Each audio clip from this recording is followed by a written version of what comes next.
Hello everybody, welcome back to the history previous year question discussion. मैं हूं सुप्रिया सिंह और आज हम डिस्कस करने वाले हैं UPSC prelims history question year 2005। So till 2002 2004 हम डिस्कस कर चुके हैं और अभी हम 2005 का करेंगे और उसी तरह हम टिल 2024 कंप्लीट करेंगे। तो चलो इस सेशन में हम अपने पहले क्वेश्चन के साथ स्टार्ट करते हैं। पहला क्वेश्चन है, कंसिडर द फॉलोइंग मॉन्यूमेंट्स और sites. Champaner Pavagadh archaeological park, okay. Chhatrapati Shivaji railway station Mumbai, Mamallapuram और सन टेम्पल कोणार्क। आपको पता है मम्मलापुरम कहाँ है? तमिलनाडु में। और इसे बनाया किसने था? नरसिम्हवर्मन वन ने, जो कि कौन से डायनेस्टी के किंग थे? ही was the king of Pallava dynasty, ठीक है। इसीलिए इनको मम्मला भी कहा जाता है क्योंकि ये रेसलर थे, बहुत ही अच्छे बड़े वाले रेसलर थे ये। तो पल्लवा डायनेस्टी, और पल्लवा डायनेस्टी कांचीपुरम कहाँ पे थी? ये कैपिटल था कांचीपुरम और ये थी तमिलनाडु में। और कौन से टाइम पे? 7th and 8th century AD, ठीक है, ये हमें पता है। छत्रपति शिवाजी टर्मिनल जो है वो ब्रिटिशर्स ने बनवाया था। एक इनका ब्रिटिश आर्किटेक्चर भी इसमें एडेड है। और चंपानेर पावागढ़ आर्कियोलॉजिकल पार्क जो है वो बेसिकली गुजरात में है। तो पूछ रहा है which of the above are included in the world heritage list of UNESCO. उस टाइम पे जब ये क्वेश्चन पूछा गया था, कब पूछा गया था? 2005 में। तो ये चारों ही 1, 2 and 3, 4 चारों ही world heritage list of UNESCO में इंक्लूडेड थे। मैं आपको एक चीज बता दूं कि 2024 में भी इससे रिलेटेड क्वेश्चन आया है कि वर्ल्ड हेरिटेज लिस्ट में कौन कौन से इंक्लूडेड हैं, ठीक है। होयसाला टेम्पल वगैरह उसके ऑप्शंस में थे, तो आप इससे थीम उठा सकते हो। Theme is the same. और जो रिसेंटली जो 2 से 3 साल में जो वर्ल्ड हेरिटेज लिस्ट में जो ऐड हुए हैं उसको तो जरूर ही देख लेना कि टेंजिबल कौन से ऐड हुए हैं और इनटेंजिबल कौन से ऐड हुए हैं, क्योंकि यूपीएससी इसी थीम पे सवाल पूछती है। अब इसका डी है ऑप्शन, देख लो। अब हम चलते हैं आगे। तो question number 2, which one of the following is the correct statement? Modern Kochi was a Dutch colony till India's independence. नहीं, इंडिया के इंडिपेंडेंस के बाद एक ही कॉलोनी थी जो कि लास्ट, उसको कहा जाता है कि this European power was first to come in India and last to leave India. क्या है वो? इसका है आंसर पोर्टुगीज। तो ये जो है वो गलत हो जाएगा। मॉडर्न कोची मतलब कहाँ? केरला। ये डच कॉलोनी इंडिया के इंडिपेंडेंस तक नहीं थी, भले ही वो पहले थी। तो इसका ऑप्शन हो जाएगा ये गलत। Dutch defeated the Portuguese and built Fort Williams in the modern Kochi. नहीं, डच ने पोर्टुगीज को तो डिफीट किया था, लेकिन ये जो दे रहा है कि फोर्ट विलियम्स तो किसने बनवाया था? ब्रिटिशर्स ने बनवाया था। Not to in Kochi but in West Bengal, हमें पता है। तो ये भी हो गया यहाँ गलत, यानी बंगाल में था फोर्ट विलियम्स। अब हम देखते हैं, modern Kochi was the first Dutch colony before Portuguese took over them. Modern Kochi जो है it was not a Dutch colony, it was a Portuguese colony only, so this is also incorrect. Modern Kochi never became a part of British colony, it is incorrect. Modern Kochi became a part of British colony, British at one time annexed modern Kochi. तो इसका answer हो जाएगा क्या? इसका answer हो जाएगा none. चारों ही statement इसमें गलत है। एक्सप्लेनेशन इस बार मैं दिखा दूं। No statement is correct. Modern Kochi was a Dutch colony till India's independence. Kochi Dutch colony थी 1663 से लेके 1795 पे, बट 1947 में नहीं थी। Dutch defeated the Portuguese and built Fort Williams, ये भी गलत है। Dutch did defeat the Portuguese and take over control of Kochi, but Fort Williams जो है ब्रिटिश ने बनवाया था, कोलकाता में, कोची में नहीं। थर्ड है, modern Kochi was the first Dutch colony before Portuguese took over. Kochi was the first Portuguese colony, not Dutch colony, from 1503 to 1663 before it became the Dutch colony. क्योंकि मैंने आपको अराइवल ऑफ यूरोपियंस में क्रोनोलॉजी बताई थी, Portuguese, Dutch, English, French and उसके बाद dense, ठीक है। ऐसे करके यूरोपियन की अराइवल इंडिया में हुई है। Now Kochi did become a part of the British colony after Anglo Dutch treaty when it was officially passed to the British and became a British protectorate, ठीक है। Now question number 3, Warren Hasting was the first governor general who established a regular police force in India on the British pattern. Wrong. Warren Hasting का time period क्या है? 1773 to 1785 और governor general जो है, he was the first governor general no doubt, but ये नहीं थे जिन्होंने मॉडर्न पुलिस फोर्स को ब्रिटिश पैटर्न पे, पुलिस फोर्स इंडिया को ब्रिटिश पैटर्न पे स्टैब्लिश किया था। इसको किसने किया था? इसको किया था जो इनके बाद के गवर्नर जनरल आए थे इंडिया के। कौन थे वो? Lord Cornwallis. उनका टाइम पीरियड क्या था? उनका टाइम पीरियड था 1775 से 1793 और लॉर्ड कॉर्नवालिस को इसीलिए इनकी पुलिस फोर्सेस की अरेंजमेंट की वजह से क्या बोलते हैं इंडिया में? Father of civil services in India. Lord Cornwallis को father of civil services in India भी कहा जाता है। So A is the incorrect answer, option now. अब सुप्रीम कोर्ट वो established at Calcutta by regulating at 1773। बिल्कुल सही बात है, कोलकाता में सुप्रीम कोर्ट जो है एस्टैब्लिश हुई थी 1773 में। IPC came into effect in the year 1860, ये भी सही है। और सीआरपीसी कब आया है? आप मुझे जरूर बताओ, क्या वो आफ्टर इंडिपेंडेंस आया है? पहला क्वेश्चन। और दूसरा कि कब आया है और क्या वो इंडिपेंडेंस के बाद आया है। और दूसरा सवाल कि आज के डेट में, अभी के टाइम में, मतलब एज ऑफ 2025 आईपीसी को हम क्या बुलाते हैं और सीआरपीसी को हम क्या बुलाते हैं? क्या हम यही बुलाते हैं आईपीसी सीआरपीसी, या फिर इसका नाम बदल चुका है कुछ भारत के केस में? अब इसका ऑप्शन क्या हो जाएगा? आप अगर देखो तो बी और सी सही है, तो इसका ऑप्शन हो जाएगा बी। ठीक है। अब next question, which one of the following is correct chronological order and in the battle fought in India in 18th century. 18th century मतलब 1700s के टाइम पे। अब आपको जो इजी जो पीवाईक्यू में दे रखा है, वो जो हमने डिस्कस कर रखा है, वो क्या है? 1757 battle of Plassey. Battle of Buxar भी हमने किया है 1764। अब आपको जानना है बैटल ऑफ वॉन्डिवॉश। तो ये थर्ड एंग्लो कर्नाटिक वॉर, मतलब कि ब्रिटिश और फ्रेंच के बीच का थर्ड एंग्लो कर्नाटिक वॉर के टाइम पे हुआ था। और वॉन्डिवॉश जो है ये थर्ड एंग्लो कर्नाटिक वॉर का पार्ट है और ये हुआ था 1760 में। और जो बैटल ऑफ एम्बर है वो हुआ है आपका, कब हुआ है? ये हुआ है आपका सेकेंड एंग्लो कर्नाटिक वॉर में। और इसका ईयर क्या है? इसका ईयर है आपका 1749। तो उस हिसाब से जब हम देखें तो इसका टाइम क्या हो जाता है? इसका ऑप्शन हो जाता है बी, करेक्ट ऑप्शन। अब चलते हैं हम क्वेश्चन नंबर 5 पे। विच one of the following territories was not affected by revolt? कौन सी टेरिटरी नहीं अफेक्ट हुई थी? तो झांसी, आपको पता है रिवोल्ट भी हुआ था, फॉस्टर सन था इनका, और इनको जो है डॉक्ट्राइन ऑफ लैप्स में लॉर्ड डलहौजी द्वारा इनके किंगडम को एनेक्स की गई थी। यहाँ से कौन थी? रानी झांसी, है ना, लक्ष्मीबाई। तो ये एनेक्स हुई थी, अफेक्ट भी हुई थी। Jagdishpur, yes, Veer Kunwar Singh from Bihar, हमें ये भी पता है। और जगदीशपुर से रिलेटेड दो क्वेश्चन इसी एरिया में आए हैं, कुंवर सिंह से रिलेटेड, आप देखना कि इसी ईयर में आए हैं। तो ये भी है। लखनऊ, बिल्कुल बेगम हजरत महल के बारे में हम जानते हैं, लखनऊ में हुआ है। चित्तौर कहाँ थी? चित्तौर बेसिकली राजस्थान में थी and it was completely unaffected. तो इसका हो जाएगा क्या? बी ऑप्शन हो जाएगा। Very very easy question. Chittor located in Rajasthan was not significantly affected by the revolt, unlike region that experienced intense conflict and upheaval during revolt. Chittoor remained largely unaffected by events of 1857. ठीक है। Which one of next question? Which one of the leaders of the following places did Kunwar Singh, a prominent leader of revolt of 1857, belong to? देखो यहाँ पे ये question जो है जगदीशपुर, यहाँ से किसका था? कुंवर सिंह थे, बिहार से। और देखो नेक्स्ट क्वेश्चन इससे रिलेटेड आ गया। तो ये कहाँ से थे? बिहार, जगदीशपुर, आरा जिला। ठीक है, जगदीशपुर डिस्ट्रिक्ट, आरा शहर। ठीक है, चलो अब हम चलते हैं next question. Who among the following repeal the vernacular press act? अब ये हमारा पीवाईक्यू 12-11 साल का जो भी हमने डिस्कस किया उसमें बार बार ये क्वेश्चन आया है। रिपील कब हुआ था भैया? 1878 में हुआ था। किसका टाइम पीरियड था? लॉर्ड लिटन का टाइम पीरियड था। इनका टेन्योर क्या था लिटन का? 1876 से लेकर के 1880 था टाइम पीरियड। सो इसका आंसर क्या हो जाएगा? Lord vernacular press act 1878। तो फिर इनका Lord Dufferin, Lord Curzon, Lord Hardinge और लॉर्ड रिपन, इन सब में से जो है रिपील्ड पूछ रहा है। Sorry, vernacular press act repeal होने की पूछ रहा है। I am really sorry. यहाँ पे लॉर्ड लिटन ने वर्नाक्यूलर प्रेस एक्ट लगाया था 1878 में, रिपील हुआ था, जो कि लिबरल आइडिया के थे। कौन थे वो? लॉर्ड रिपन थे, इन्होंने रिपील किया था। क्योंकि आपको पता होगा कि लॉर्ड रिपन ने इल्बर्ट बिल भी लाए थे जिसपे की कंट्रोवर्सी हुई थी and then it had to be taken back. So basically 7 का आंसर हो जाएगा क्या? 7 का आंसर हो जाएगा आपका बी, रिपन, जिन्होंने वाइसरॉय की तरह सर्व किया। कब 80 से 84। ठीक है, चलो so serve as the viceroy of India from 80 to 84। इन्होंने रिपील किया था 1878 में वर्नाकुलर प्रेस एक्ट, जिसको लगाया गया था लॉर्ड लिटन के द्वारा, ठीक है। और डफरिन का टाइम पीरियड क्या था, तो डफरिन का टाइम पीरियड था 1884 to 88, और डफरिन के टाइम पीरियड में ही किसका फॉर्मेशन हुआ था, आईएनसी का।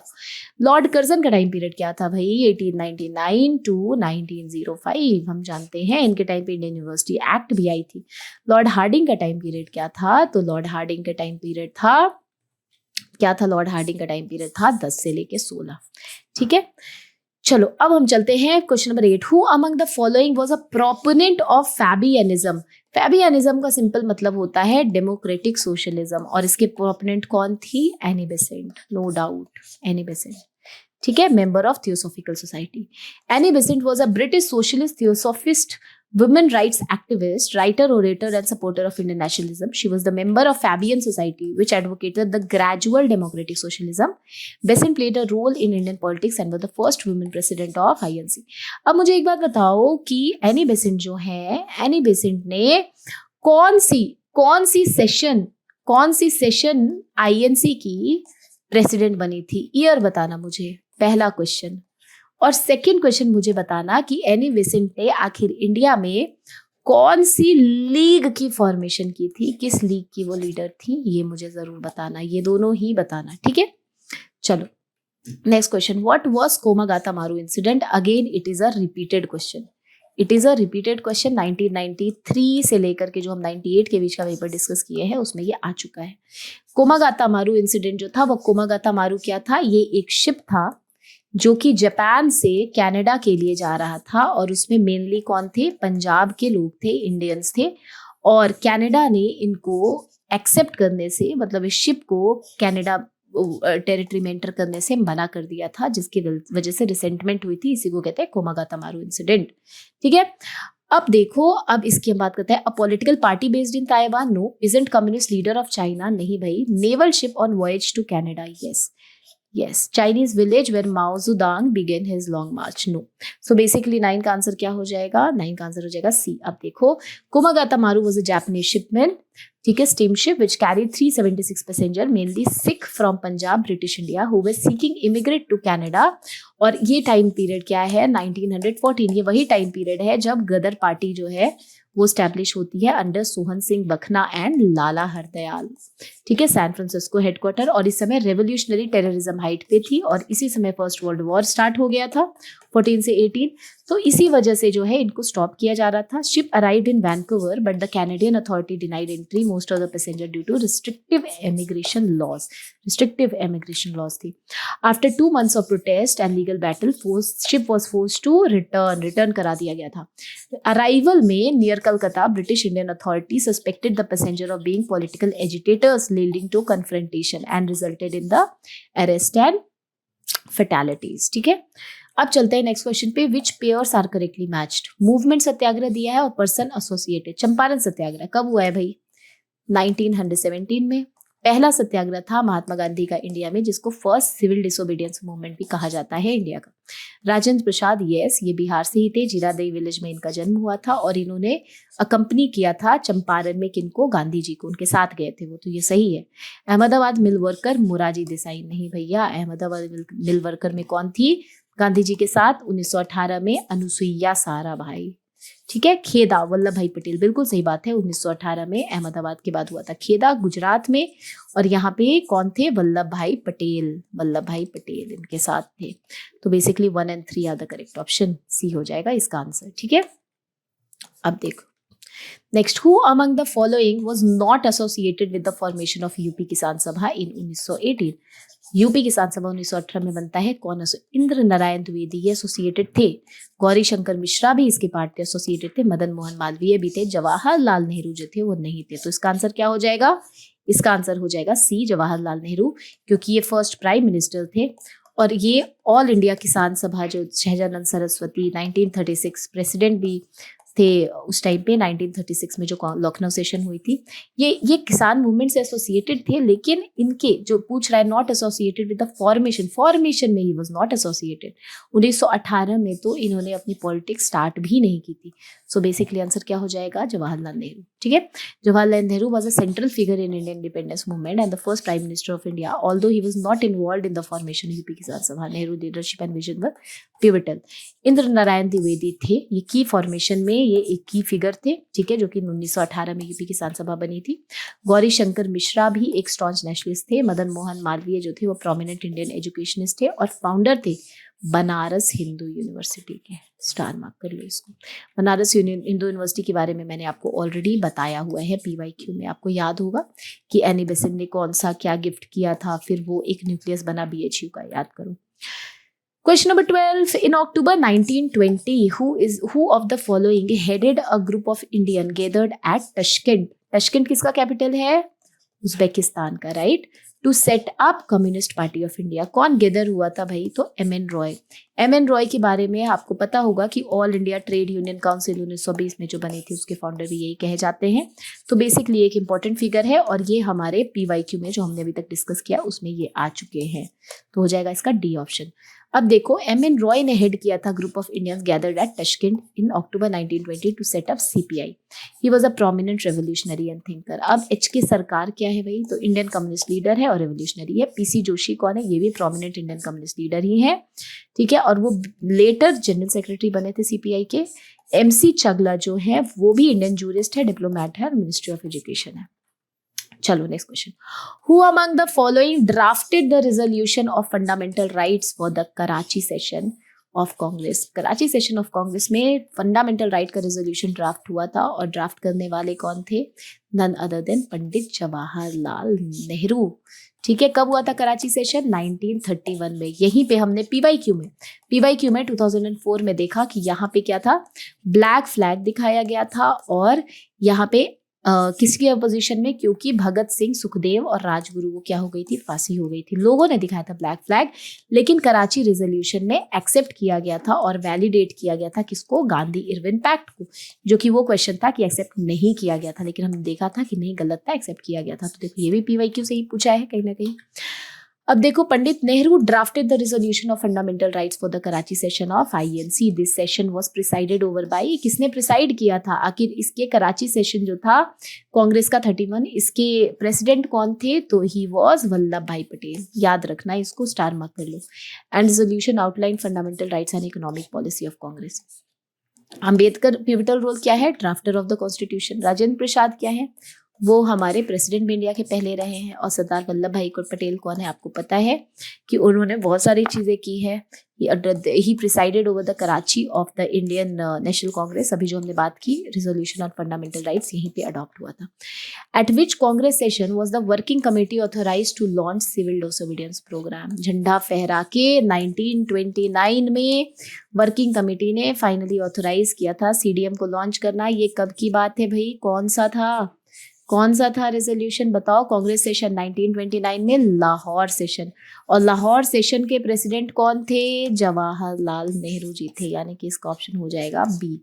अब देखो, Congress working committee authorised to launch the programme of civil disobedience at Lahore session of INC। This session was presided over by Nehru and it was here that Congress adopted the resolution of Purna Swaraj. Finally यहाँ पे ये important है, star mark कर लो। आप देखोगे कि आगे भी पूर्ण स्वराज से रिलेटेड क्वेश्चन आया है। पूर्ण स्वराज का रेजोल्यूशन कब अडॉप्ट किया था कांग्रेस ने? 1929 ने। And authorise the working committee to initiate CDM। ठीक है। बॉम्बे सेशन कब था? 1942 में था भाई। गोवा लिका चौक क्विट इंडिया रेजोल्यूशन पास हुआ था कब? 8 अगस्त 1942 को। लखनऊ सेशन 1916 में AC मजुमदार इसके लीडर थे, प्रेसिडेंट थे। और यहाँ पे कांग्रेस और मुस्लिम लीग में क्या हुआ था? लखनऊ पैक्ट हुआ था। ठीक है, हमने ऑलरेडी PYQ में डिस्कस किया है। त्रिपुरी सेशन कब था भाई? ये 1939 में था, जो कि कॉन्फ्लिक्ट हो रहा था। यहाँ के प्रेसिडेंट थे सुभाष चंद्र बोस। फाइनली उन्होंने रिजाइन करके और उन्होंने क्या किया था? All India forward block, basically forward block की फॉर्मेशन की थी। चलो, consider the following question. First round table conference, doctor Ambedkar demanded separate electorate for depress class. Yes, doctor Ambedkar, एक चीज स्टार मार्क करके याद कर लो कि ऑल 3 राउंड टेबल कॉन्फ्रेंस को डॉक्टर अंबेडकर ने अटेंड किया था। ठीक है। इन द पूना पैक्ट जबकि हुआ था कब, 24 मार्च 1931 में हुआ था, 32 में हुआ था Poona pact. Special provision for representation of depressed people in the local bodies and civil services were made. Local bodies और सिविल सर्विसेज का कहीं भी मेंशन नहीं था, but representation of special provision for depressed people तो था, रिजर्वेशन मेंशन हुआ था, यानी टी बी गलत है, राइट और पहला तो सही है। अब देखते हैं, Indian National Congress did not take part in third round table conference. Indian National Congress नहीं ली थी, Indian National Congress only second round table conference में पार्ट ली थी। ठीक है। और बाकी मैं आपको बता दूं कि हिंदू महासभा, ठीक है, कम्युनिस्ट पार्टी और अंबेडकर, इन लोगों ने ऑल 3, इवन मुस्लिम लीग ने भी ऑल 3 कॉन्फ्रेंसेस में पार्ट लिया था। आप देख रहे होगे कि पीवाईक्यू में हमने डिस्कस किया कि मेनी कॉन्फ्रेंसेस, ठीक है, जो भी था कॉन्फ्रेंस उसमें अधिकतर ये लोग पार्ट लेते ही थे, है ना। और आरटीसी पे तो many times questions has been asked, so यहाँ पे क्या हो जाएगा, only 2 would be the correct, no 1 would be the correct option. यहाँ पे तो 1 सही है, राइट। इंडियन नेशनल को did not take part in, ये भी सही है, नहीं लिया था पार्ट, यानी 1 and 3 इसका करेक्ट ऑप्शन हो जाएगा C. So basically what would be the correct option, C, sorry 1 second.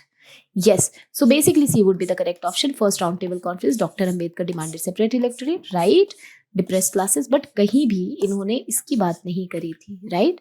Statement 2 जो है Poona pact, special provision represent depressed classes, reservation की बात की गई थी, लेकिन कहीं भी not specifically mentioned about depressed people and local bodies and civil services. ठीक है। INC did not take part in third round table conference, ये बिल्कुल ही सही बात है।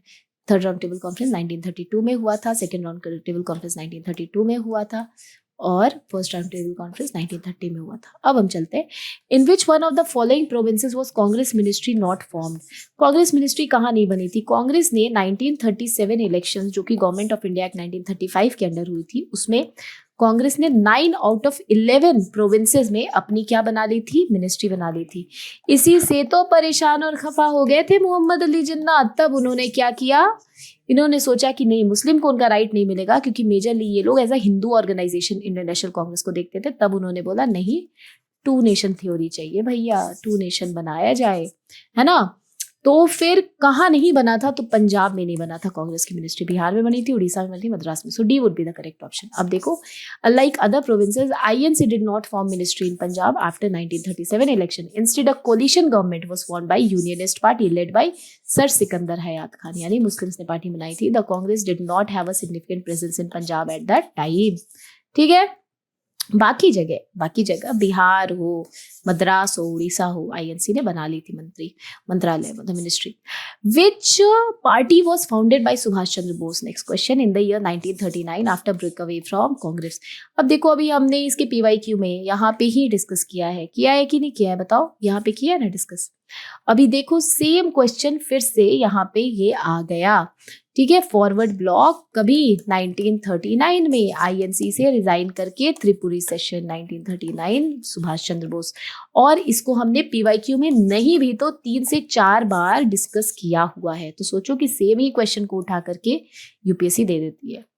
अब देखो, फॉरवर्ड ब्लॉक कब हुआ था? सुभाष चंद्र बोस ने 3 मई 1939 को रिजाइन कर दिया था प्रेसिडेंसी से कांग्रेस सेशन की। ठीक है। अब चलते हैं question number 18। Consider the following statement. Government of India act 1935 provided for provincial autonomy. बिल्कुल, प्रोविंशियल ऑटोनॉमी यानी कि डायरार्की जो है वो सेंटर से, प्रोविंसेस से रिमूव हो गई थी और प्रोविंसेस को ऑटोनॉमी मिल गई। और अब डायरार्की कहाँ पे लग चुकी थी?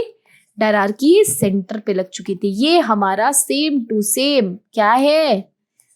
पीवाईक्यू है ना, प्रोविंसेस डायरार्की वाली जो हमने करी थी अभी 10 साल में, जो डिस्कस किया है, ये आ चुका है। Establishment of federal court, yes, Calcutta में स्टैब्लिश हुई थी कब? 1937 में। इसको क्या कहा जाता था? Federal court of India. बाद में after independence it became what? Supreme court of India. तो ये भी सही है। All India federation at the centre, ये भी सही है। भले ही कंडीशन था कि प्रिंसली स्टेट को अग्री होना पड़ेगा, जबकि federation never came into existence, but हाँ, गवर्नमेंट ऑफ इंडिया की बात तो करती थी, यानी कि all 3, 1, 2, 3 are the correct option. Provincial autonomy, federal government, federal court, all India federation at the center. अब देखो, consider the following statement, Lord Mountbatten was the viceroy when Shimla conference took place. No, Shimla conference कब हुआ था भाई? 1945 में। Lord Mountbatten उस समय नहीं थे, उस समय वाइसरॉय कौन थे? इंडिया के लॉर्ड वेवल थे, वेवल थे। यानी कि ए तो गलत आंसर हो जाएगा, क्योंकि लॉर्ड वाइसरॉय तो, लॉर्ड माउंटबेटन जो है वो लास्ट वाइसरॉय इंडिया के थे, एंड कब बने थे वो? 1946 और 47। अब चलो, Indian Navy revolt 1946, INA revolt 1946 took place when Indian sailors in Royal Indian Navy at Bombay and Karachi rose against the government। ये बिल्कुल सही है, रिन म्यूटिनी इसको कहते हैं, यानी 1 गलत है, 2 सही है, यानी रिन म्यूटिनी हो जाएगा, बी करेक्ट आंसर हो जाएगा। Statement, Lord Mountbatten not the viceroy, उस समय लॉर्ड वेवल थे, और रिन रिवोल्ट जो थी, Royal Indian Navy revolt, RIN mutiny वो 1946 में हुई थी। Sailors in Royal Indian Navy at Bombay, अभी उसको मुंबई कहते हैं, and Karachi rose against British government demanding better working condition, यानी कि इंडियन जो नेवी थी उनकी कंडीशन अच्छी नहीं थी, इसीलिए उन्होंने racial discrimination between British and Indian किया जाता था, जिसको लेकर के प्रोटेस्ट किया था। Now coming on to the next question, I think this is the last question. Yes, this is the last question. Consider the following statement, on the eve of launch of Quit India Movement, Mahatma Gandhi. अब बताओ, quit India movement कब हुआ था? 8 अगस्त 1942। इससे related हमारे शायद 2020 या 21 में आया है कि 8 अगस्त 1942 को क्या हुआ था, तो था launch of quit India movement. गोवाली का चौक मुंबई से, बॉम्बे से लॉन्च हुआ था क्विट इंडिया मूवमेंट, और इस टाइम पे गांधी जी जो थे उन्होंने क्या सबको बोला था, मैसेज दिया था, आज the government servant to resign. No, he said कि कंटिन्यू वर्किंग, रिजाइन मत करो, लेकिन किसके लिए? अंदर अंदर रह के ही काम करो, हमारे लोगों के लिए, इंडियंस के लिए। आज the soldiers to leave their post, नहीं, उन्होंने बोला था कि भैया सोल्जर्स अपना काम करें, लेकिन वो गोली ना चलाए, फायर ना करे, किस पे? रेवोल्यूशनरीज पे। C third, ask the princes of princely state to accept the sovereignty of their own people. Yes, he ask the princess कि आप लोग प्रिंस रहो, लेकिन आप सोवरेनिटी अपने लोगों की एक्सेप्ट करो। So basically 1 is incorrect, 2 is also incorrect, now 3 is the correct option. ठीक है, ये भी हमारा क्या है? PYQ ही है, और ये आने वाले में भी अभी क्वेश्चन आएगा, कमिंग PYQ में भी अभी क्वेश्चन ये आने वाला है, यानी ये भी क्या है? रिपीटेड ही है। ठीक है, ask the government servant to resign, incorrect है ये। Soldiers to leave the post, incorrect है। Princes to accept the sovereignty of the people, ये बिल्कुल सही है। सो आई होप आपको ये सारे सवाल सही समझ आए होंगे, और ये बहुत ही इजी था क्वेश्चन।